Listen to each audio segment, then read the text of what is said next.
Bonjour à tous. Reconnaissance de l'état de catastrophe naturelle pour la commune de Meuillé en Côte d'Or. L'état de catastrophe naturelle est reconnu pour des inondations par remontée de nappes phréatiques du 30 mars au 1er avril 2024. Les sinistrés disposent d'un délai de 30 jours pour déposer une déclaration de sinistre auprès de leur assureur. La baisse du prix du lait menace les élevages laitiers en Saône-et-Loire. C'est l'alerte lancée par la FDSEA 71.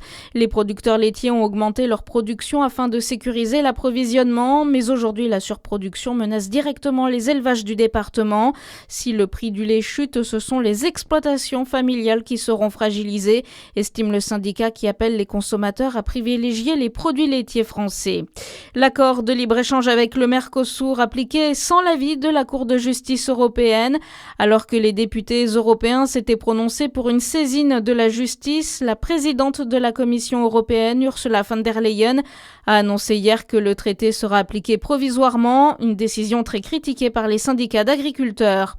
À Milan, l'accident de tramway fait 2 morts et une quarantaine de blessés. La rame a déraillé et a percuté un bâtiment hier après-midi.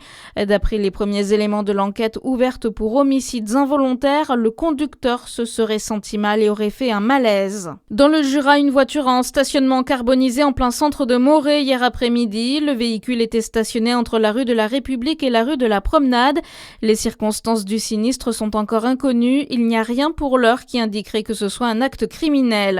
Et puis du sport avec du hand et un quart de finale perdu sur le fil pour les Bisontines en Coupe de France féminine. Une défaite après pénalty 36-35 contre le Paris 92. Et puis du foot, le DFCO, exempt de championnat, a fait match nul face à l'équipe élite de l'Olympique de Marseille. Score final, un match nul de partout. Bonne journée sur Fréquence Plus.